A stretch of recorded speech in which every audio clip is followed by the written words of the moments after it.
Well, Ruth and Stephanie and Bree, thank you so much for joining me today. I am anxious to hear more of your story and for others to hear it as well. So, Ruth, I'm going to invite you, if you would, introduce yourself and tell us where you're sitting geographically and a little bit of your history. Sure. So thank you for having us. I'm Ruth Robbins. I'm the Chief Program Officer for Community Progress Council. We are York County, Pennsylvania's community action agency, and we provide a number of services and programs. And I'm proud to say that a lot of our work really stems from bridges and getting ahead. We see it as the foundation, really, of a lot of the work that we do here. Good, thanks. How long have you been with this, Ruth?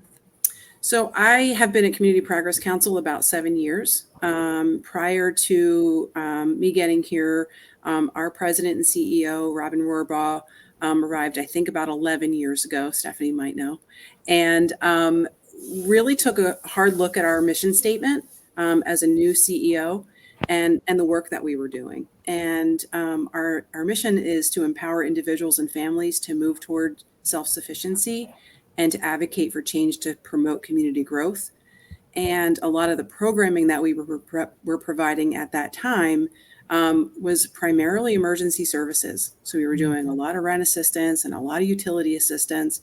And we weren't really seeing the outcomes that we wanted to see with people moving towards self-sufficiency. And so there was a real push to think differently about the work that we did and why we were doing it, and re-examine what kind of programs and services we wanted to offer and how we wanted to really work to empower people to move towards self-sufficiency. So I would say over the last 7 to 10 years, the agency has really embraced the Bridges concepts. And I would say maybe between 5 and 7 years ago, we really started on our getting ahead journey and made sure that we started a self-sufficiency program. And the foundational part of that program is getting ahead. And that's the way that we get people to start thinking about the causes and conditions of poverty in their life and what they want their future story to be. And then we provide the coaching to help people think through that and move along in their journey. Great. You're doing it exactly as I think we had envisioned. That's great. Yeah, thanks. So then does that move us to Stephanie so she can talk a little more about what's happened in the last few years? Hi, thank you for having us. I'm Stephanie Romero. I'm the Getting Ahead coordinator here at Community Progress Council. And I became the Getting Ahead coordinator 2 years ago, and I was officially trained with AHA to do bridges. So all of our staff, as they onboard, are trained in the Bridges individual lens. And we really look at how we're providing services to our clients, how we're providing services to one another, how we can make sure that our mission and our values are constantly at the forefront of the services we provide.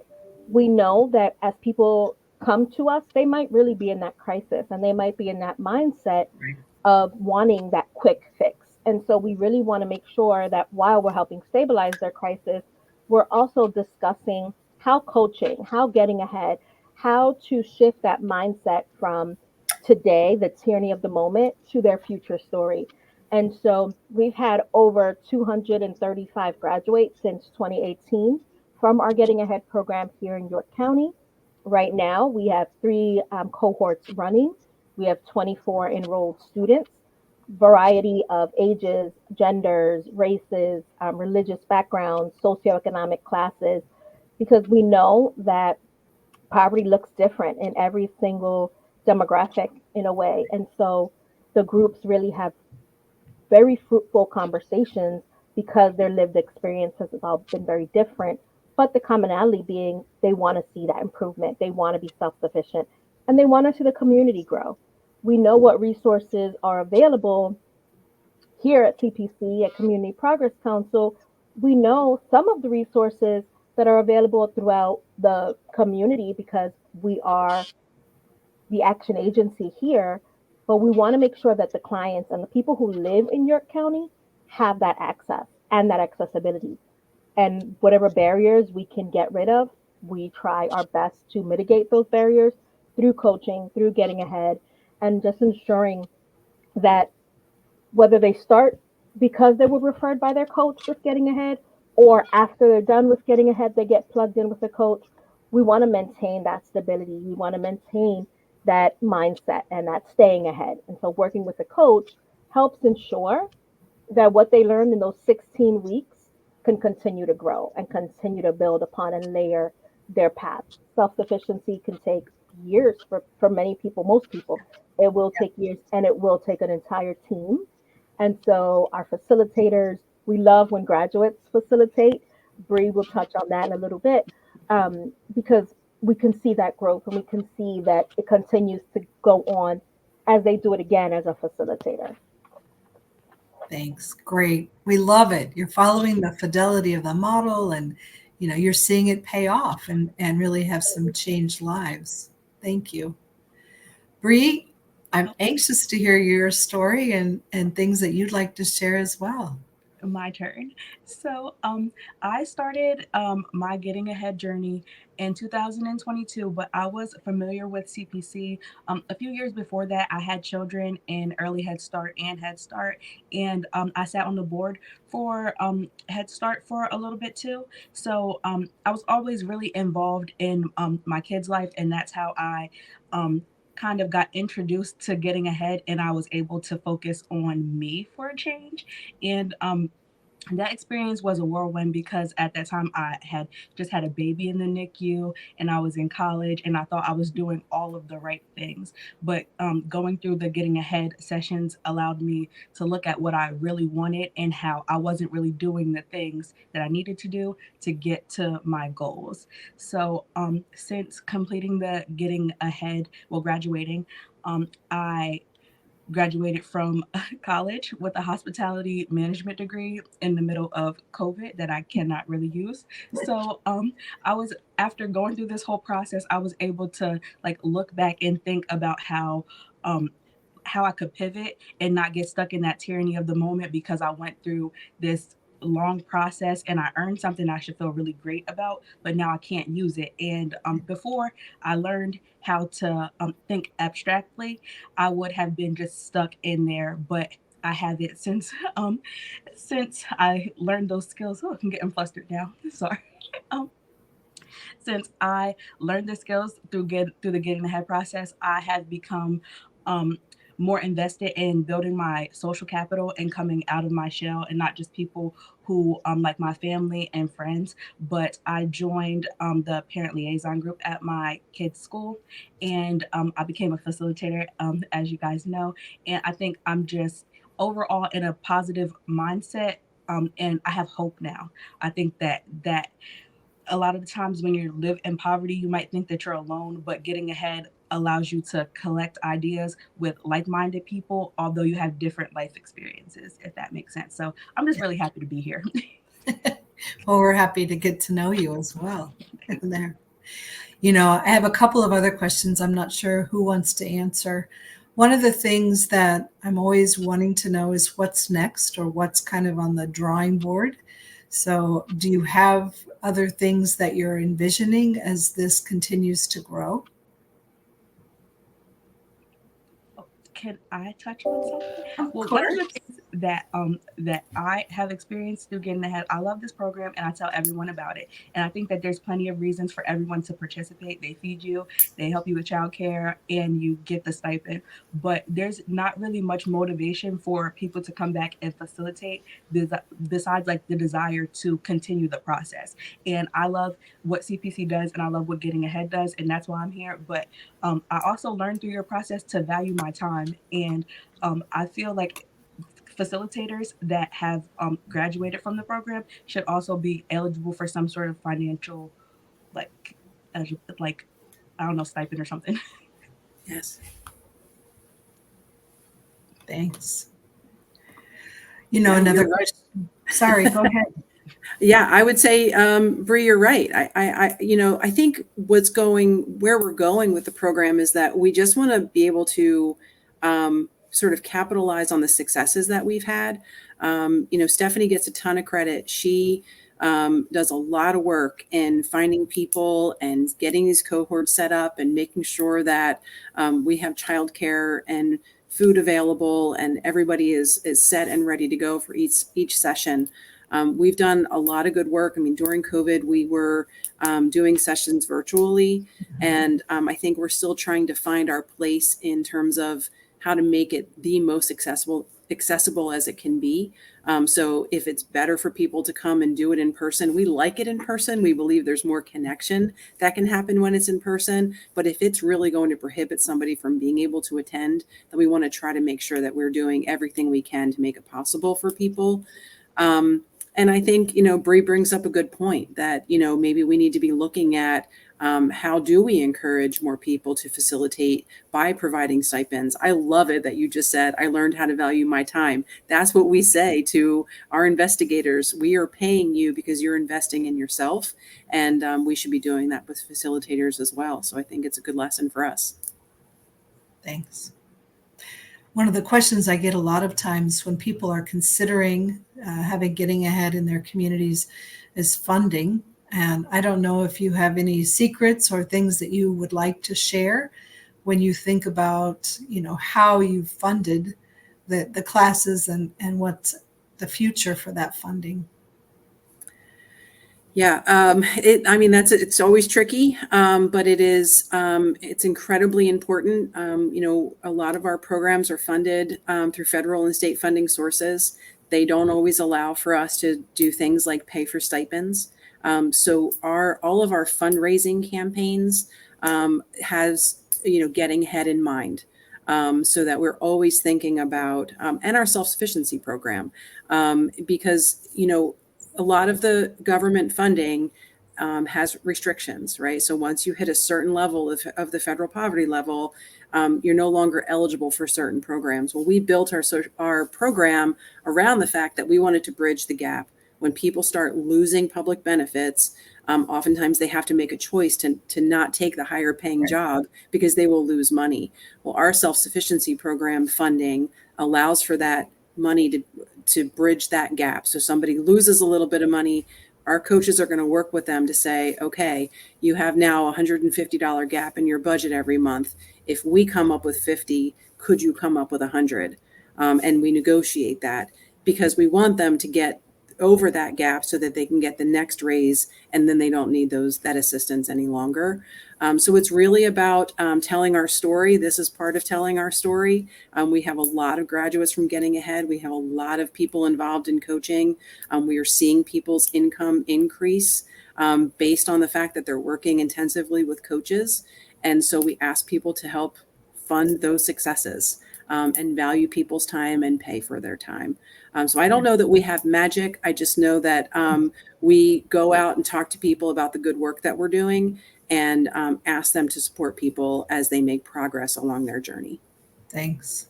And in smaller ways, we have partnerships throughout the community. And so there are restaurants who will give us a free meal. And so, yes, that's a very tiny part of the big picture, but it helps get a little off of the cost burden on the agency when a restaurant steps in. And of course, our huge Give Local Day every May. So please support your county on Give Local 2025. and that really helps support our programs and helps us ensure that people who are in that benefits cliff, who may be in that space of making really tough decisions, don't have to make those tough decisions because now they have team support and financial support behind them. Got it. I did Go ahead, Bree. Yeah. That because we are in like York City School District, our school is in a lot of poverty and we receive a lot of government funding. So I just joined the parent liaison group and I mentioned Getting Ahead and everyone is all about that. So hopefully we can come create some social capital and see where we can get some funding from other places because I cannot stop talking about Getting Ahead. I tell everybody. Excellent. Yeah. And that's how it works. The community starts paying attention and those collaborations happen. And then you're seeing some great things come out of that. Stephanie, I just have one other question and then we can see if you all have final comments, but talk a little bit more about those individuals that are walking alongside the Getting Ahead graduates. Absolutely. So our coaching is a tiered approach. So when you have someone who may be in a crisis situation, they need a little stabilization, coaching can work with them to stabilize on short-term goals. And then as they go through, they now maybe have found steady employment, or they've improved their income has improved. Now they can start thinking about the getting ahead and how they can get out of that tyranny of the moment.